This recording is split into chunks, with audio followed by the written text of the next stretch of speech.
अस्सलाम वालेकुम। मैं हूँ उबैदुर रहमान और आप देख रहे हैं चैनल तावीज़ 786। महबूब को नंगे पैर बुलाने का तावीज़ अमल।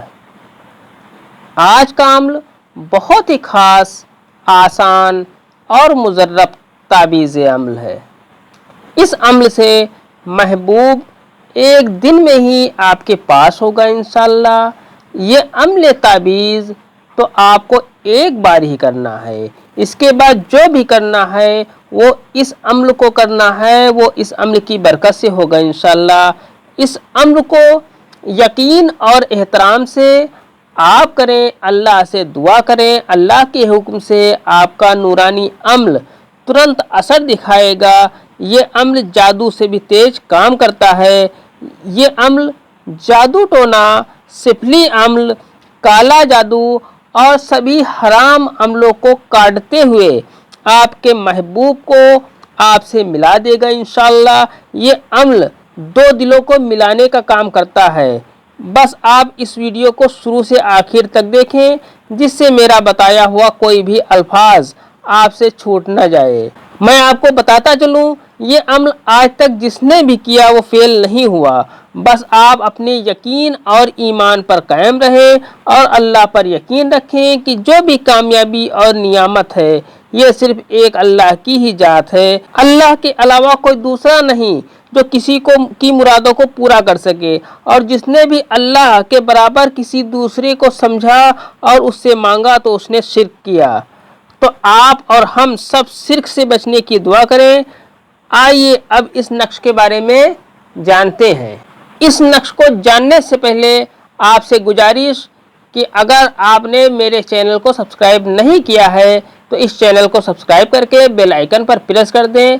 वीडियो को लाइक और शेयर लाजमी करें, जिससे मेरा हौसला बना रहे और मैं अच्छी वीडियो आपके लिए लाता रहूं।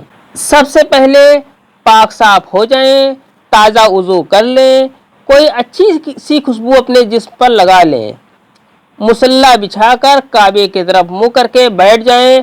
अब कोई एक दरूद पाक पढ़ लें, जो आपको याद हो वो दरूद पाक पढ़ लें। पढ़ने के बाद ये नक्श बना लें। नक्श इस तरह से बनाना है, आपको सबसे पहले इस तरह से एक लाइन इस तरह से खींच लेनी है और एक बीच में लाइन खींच लेनी है। इसके बाद आपको सबसे पहले ऊपर की तरफ यहाँ पर 786 लिख देना है। 786 लिखने के बाद आपको सबसे पहले यहाँ पर लिखना है सीन।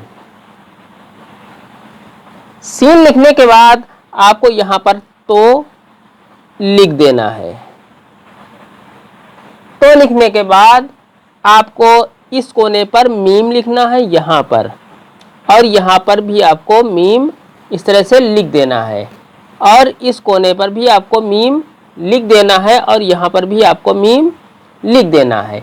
इतना लिखने के बाद आपको यहाँ पर इस जगह पर यहाँ पर महबूब का नाम लिखना है, और यहाँ पर महबूब की माँ का नाम लिखना है। इसमें बिन या बिनते नहीं लिखना है। यहाँ पर महबूब का नाम लिखना है और यहाँ पर महबूब की माँ का नाम लिखना है। अगर महबूब की माँ का नाम ना पता हो तो यहाँ पर हवा लिख सकते हैं। इसके बाद आपको यहाँ पर अपना नाम लिख देना है। अपना नाम लिखने के बाद अगर आप लड़की हैं तो बिनते लिख दें, अगर आप मर्द हैं तो बिन लिखने के बाद अपनी माँ का नाम यहाँ पर लिख दें। इस तरह से ये आपका नक्श मुकम्मल हो जाता है। अब वही दुरूद पाक आप पढ़ लें जो आपने पहले पढ़ी थी। नक्श मुकम्मल हो गया। पूरी जानकारी से पहले अगर आपने मेरे चैनल को सब्सक्राइब नहीं किया है तो चैनल को सब्सक्राइब कर लें, वीडियो को लाइक और शेयर लाजमी कर लें। इस नक्श को किसी भी पेन से लिख सकते हैं, यानी कि आपके पास जो भी पेन मुहैया हो उस पेन से, उस इंक से आप इस नक्श को लिख सकते हैं। नक्श बनाने के बाद इस नक्श पर कोई खुशबू लगा दें, जो आपके पास इत्र वगैरह हो वो लगा दें। परफ्यूम नहीं लगाना है। इत्र की खुशबू या लोबान की खुशबू कोई आप इस नक्श के ऊपर लगा सकते हैं। खुशबू लगाने के बाद इस नक्श को हरे पेड़ यानी दरख्त की जड़ में दफन कर दें। कोई हरा भरा पेड़ हो उसकी जड़ में इस नक्श को दफन कर देना है। इस नक्श को किसी भी दिन सुबह 10 बजे बनाना है। इसके लिए कोई दिन मुकर्रर नहीं है, जिस दिन आपको टाइम हो उस दिन आप इस नक्श को बना लें। नक्श बनाने के बाद जब भी आपको टाइम मिले किसी हरे भरे दरख्त के जड़ में इसे दफन कर दें। लेकिन आपको दिन के सुबह 10 बजे ही इस नक्श को बनाना है, चाहे जिस दिन आप इस नक्श को बनाएं। और दरख्त के नीचे किसी भी वक्त दबा देना है। दबाने का भी कोई वक्त मुकर्रर नहीं है, जब आपको मौका हो तब जाकर आप इस नक्श को किसी दरख्त की जड़ में दबा दें। इस नक्श को बनाने से पहले 3 दिन तक किसी भी तरह का आपको गोश्त, लहसुन, प्याज ऐसी ग़िज़ा से परहेज करना है। इस नक्श को जो आपको बनाना हो उससे 3 दिन पहले से आपको गोश्त, लहसुन और प्याज छोड़ देना है बिल्कुल ही तौर से। न सालन, किसी भी तरह से आप किसी चीज़ में ये चीज़ नहीं खा सकते 3 दिन तक। जब 3 दिन आपके बीत जाएं उसके बाद ही इस नक्श को बनाना है। नक्श बनाने के बाद और नक्श को जब तक आप इस नक्श को पेड़ के नीचे दफन ना कर दें तब तक आपको ये चीज़ें नहीं खाना है। इस ग़िज़ा का आपको इस्तेमाल नहीं करना है। ये अम्ल सिर्फ जायज़ मकसद के लिए है। आज की वीडियो में इतना ही। मिलते हैं इंशाल्लाह अगली वीडियो में। तब तक के लिए अल्लाह हाफिज़, दुआ की दरख्वास्त के साथ।